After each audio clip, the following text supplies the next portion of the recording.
guys, welcome back to my channel. For those of you who are returning, thank you guys so much. And for those of you who are new, welcome. My name is Rachel and I make new videos every single week on a bunch of different things like fashion, weight loss, and there's much more to come. So for today's video, I thought it would be really fun, at least I think this is fun, for me to share some of my favorite books that I have read. So for those of you who don't know, I am a big reader. I love to read for fun.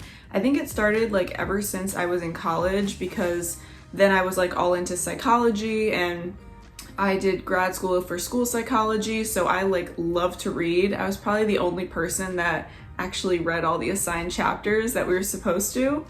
And I kind of just like veered off that and I started reading other books for fun, like a lot of nonfiction books. So I've read a lot of books the past few years, and I thought it would be interesting to share some of my like favorite books with you guys. And I have like a variety. So I'm gonna be sharing one nonfiction because I mostly read fiction, and out of the fiction I read, the biggest two genres are like thriller, mystery, and then like drama, romance put together.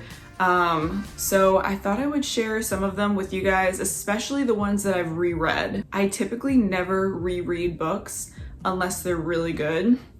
And one of the books that I'm going to share with you guys, it's actually a trilogy, and this is the third time I'm reading this trilogy. Like, it's that good that I've read it the past 3 summers and I'm almost done with it again. So I hope that this is interesting for any of you guys that also enjoy reading. But first, before I get into the books, I wanted to share with you guys the outfit that I'm wearing because I just got a couple of these pieces in. So I found a random like gift card when I was cleaning all my handbags for my previous video, and I found that I had like a $50 gift card to Loft. Usually I only shop at the Loft for work clothes, but I work in a school, and since I haven't been to the school physically since March, I figured why spend it on work clothes, especially because we're starting remotely this fall anyways. So I thought I would shop for like different things on their website, and they were having a major sale. Like everything in the clearance section was 70% off. So I have to show you guys because these are just like too good of steals. The first thing I picked up are these earrings. I'm gonna zoom in to show you guys what they look like so you can see them better. These earrings were $8. I'll tag how much they were originally down below, but like $8, you cannot beat that. The next thing I got was this white top. Again, I paid $8 for this top. Like, their sale was no joke. It was so good. So let me show you guys the outfit. So this is a white top. It has like thicker straps, which honestly I like for me because usually since I have like a bigger bust, my bra straps are a little bit thicker. So these are just really nice because they fully cover you there. And then I just tucked this shirt in. It ends about here. And I will say it's a little bit looser than I thought. Like, I thought it was gonna be a little bit tighter fit. So I really do have to tuck this in, and it still looks pretty wrinkly, but honestly, whatever, it was $8. And I'm pairing it with these Zara shorts. I actually got these Zara shorts for $10. I think I bought these like the very end of winter, just turning into springtime. So I think these are absolutely adorable. They're like a suede material and they're just so comfortable. They're at a really good length and they don't ride up at all. So I absolutely love this. And it's just crazy to think too that like this whole outfit is $30 total, or less than $30. So definitely good steals. I'll try and link these two things down below. Hopefully they're not sold out yet. So I'm gonna start with my favorite books, which is the trilogy that I have read now 3 times. I'm actually on the last book right now. I'm almost done with it, which is really sad. I probably will reread this again like next summer. This trilogy is called This Man by Jodi Ellen Malpas.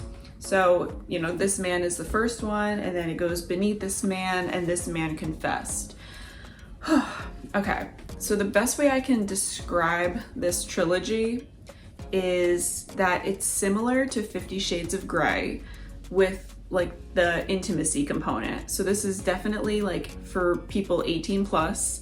So if you liked 50 Shades of Grey, I guarantee you will like this book, well, this trilogy, 10 times more. Personally, I think the storyline in this trilogy is so much better than the 50 Shades of Grey one, but it keeps all the intimacy components too. So it's about like, you know, a man trying to pursue this woman that he meets, and he just has all these secrets that end up being revealed about his past. And like, as she's finding out, she doesn't want to be with him and tries to run away, and he wants to just keep pursuing her, and he'll do like anything to try and pursue her. And she's just afraid because she knows she'll fall really hard for him. I don't want to give too much away other than that, but it is a really good plot. And Jodi Ellen Malpas, she actually has another trilogy called One Night. I think that's the first book, is One Night. And I've read that trilogy twice now. I'm probably gonna end up reading that one a third time too. That plot might even be better than this one, but this was the first trilogy I ever read of hers, so I think I favor this one a little bit more. But the One Night series has like a crazy plot too. I don't want to give too much away, but you know, the guy is trying to pursue this girl and he promises her like the best 24 hours of her life. And after that, he wants to try and keep pursuing her, but he has like a huge burden that's like pulling him back from that. Oh, I really recommend Jodi Ellen Malpas trilogies. Like, if you liked 50 Shades of Grey, I guarantee you will love these books even more. So I would say the author that I've read the most books from is Stephen King. I never like read Stephen King prior to last summer, I think it was, and I've already read like almost 10 of his books in a year. He has all different books. Most of them are based on like, I don't know, like fake things, like monsters or like otherworldly things going on. Not all of them, but most. And I never thought I would like that stuff, but it's such like a mystery and thriller component to it that it makes you want to read it. So instead of saying all 10, because I really think all of them are great, I chose 2 of my favorites. So the first one of Stephen King's that I've read is The Long Walk. And this is a pretty shorter book compared to most of his. Like, most of his books are like 500 pages, I would say, on average, which is a lot for some people. So this book is about 300 pages, so it's on the smaller side. This book was so interesting. Like, I've never read a plot like this. Again, I'm not gonna give too much away, but it's about 100 boys, like 100 teenage boys, and they enter this contest to walk. They're all trying to be the winner of this walk. And the premise is you keep walking until you either win or you die. So it's really crazy. It focuses on like a couple kids in particular and like why they even chose to walk, because they all know that if you're not that one winner, then 99 of you are gonna die. Like, the chance of you being dead at the end is so big. It kind of focuses in on a couple of the boys, and they're like questioning again why they chose to do this. Like, it's really good, honestly. So this one doesn't have to do with like otherworldly things. This is more of a realistic book, but it's really crazy. Like, just saying the plot, I want to like read it again. Okay, the next Stephen King book that I highly recommend, I think this is his newest book actually. Okay, yeah, so I think this is one of his newest books. It was, the copyright's in 2019, so this is very new. This one is on the longer side. Like I said, most of his books are around 500 pages, and this one's like 550. So I actually got this one for Christmas, and oh my God, this book is nuts. Like, oh my gosh, I don't even know where to start with this. Again, I won't give too much away, but as you can see in the picture, there's like a little boy sitting in a room, and this boy, he ends up like waking up in what looks to be just like his room. It's staged the exact same, but he actually is kidnapped, and he meets other children who are kidnapped in this big institute. And each of the kids can either like read people's minds or like move things with their minds. I think it's like telepathy and something else, like telekinesis or something. I might be butchering that word, but yeah, it's crazy. So like, they kidnap these kids that have special abilities, and they are like running experiments on them and doing all types of things. And you know, the kids are trying to form a plot to escape. So, oh, I really recommend this book. It gets so wild, so crazy. Like, just reading this book, I get so angry. Even though it's fake, Like you just get so angry at how they like treat the kids, and like, you know, it's so illegal. So, oh my God, this book is nuts. Such a good read. I think I read this in like 2 weeks. And it's 550 pages, but that's how good it was. Like you just can't stop reading it. If you're going to read any Stephen King books, I definitely recommend this one and The Long Walk. So the next book that I'm going to share, I don't actually have the physical book on me because it's still at my parents' house. Like a lot of the older books I read are all just still stuffed in my parents' basement. So I'm going to put a picture of it up here. So this nonfiction book, again, I don't really read too many nonfictions, but out of the ones I've read, this one I definitely recommend. It's called The Glass Castle by Jeanette Walls. This woman writes pretty much about her entire life growing up, like her childhood with her 3 other siblings, and they lived with their mom and dad. It really focuses on poverty and how they, you know, were moving all the time to avoid like debt collectors.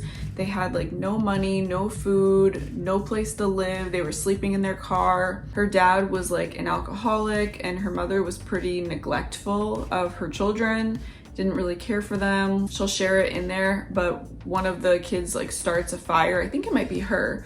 She was like trying to cook for herself at 3 years old and accidentally started a fire because she's only 3 years old. It's pretty crazy just thinking like, even though they were put through that hell as a child, like 3 of them ended up getting out of that and having like good jobs growing up. One of the kids struggled a little bit more, but it just shows like how kids can be so resilient and like, because they could have just stayed in poverty easily after living in it all those years, but they just like broke through and they coped with it so well, like their family history and all that. They had like all the odds against them and they still are just doing so well for themselves. So it's such a good book, such a great read. I definitely recommend that.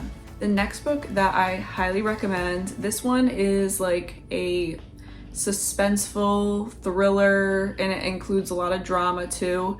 It's called Dark Places by Gillian Flynn. Oh my God. I read this book once so far, but it was such a good read. I'm probably gonna be rereading it pretty soon because when I was like looking back at all the books I read, that one I was like, I have to mention that. It's such a good plot. It's almost like something you would see on like a crime show.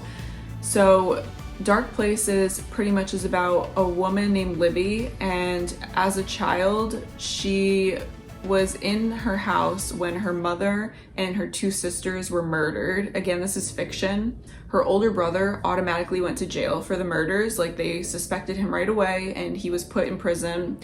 And she doesn't really believe that he did it. She's kind of questioning that. So then she ends up looking more into it and finds out a whole lot of secrets and a slew of information that leads them to like a different conclusion at the end of the story.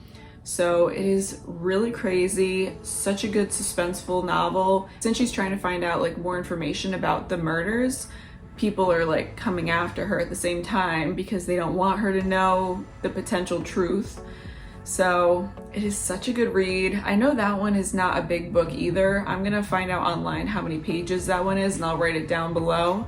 But yeah, I definitely recommend that if you want like a nice suspenseful thriller. And the last book that is one of my all-time favorites is this book called Deep Freeze by Lisa Jackson.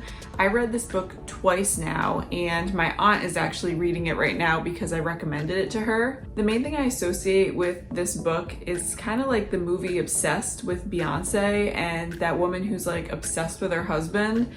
I don't know why I think that, because it's not the same plot, but kind of at the same time. So Deep Freeze really focuses on this woman. She was in movies, like she was a famous actress, and she ends up moving from, I think, LA to just like some rural town in another state.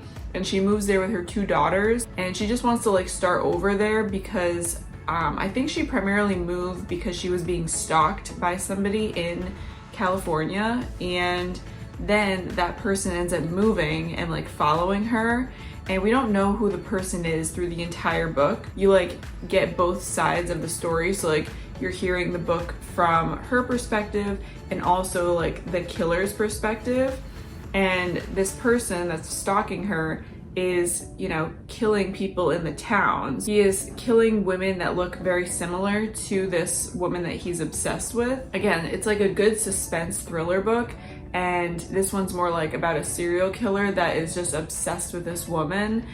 It's really crazy, and then eventually you find out like who it is and why they're doing it. It's nuts. I definitely recommend Lisa Jackson. I know she has a lot of books out there. I also read another one of her books called Fatal Burn, because the way that Deep Freeze ended, it led right into Fatal Burn, but it focuses on like one of the characters from Deep Freeze that really wasn't like a main character, but then they become a main character in the next book because his daughter goes missing. So I like how her books kind of lead from one to the other. Definitely recommend Deep Freeze though. It is such a good thriller. So I hope you guys enjoyed hearing about my favorite books. I'm gonna link all these books down below. I believe all of them are available on like Amazon, or like you can buy them on your Kindle. But I just like love reading a physical book. I can't read on a Kindle or anything. For some reason that just like bothers my eyes after a while, and I just love the feel of like holding a book. I definitely recommend, like, if you like the drama romance, you have to read the One Night trilogy or This Man trilogy. Both are great, and again, those are by Jodi Ellen Malpas. I'm already on the last book of it again.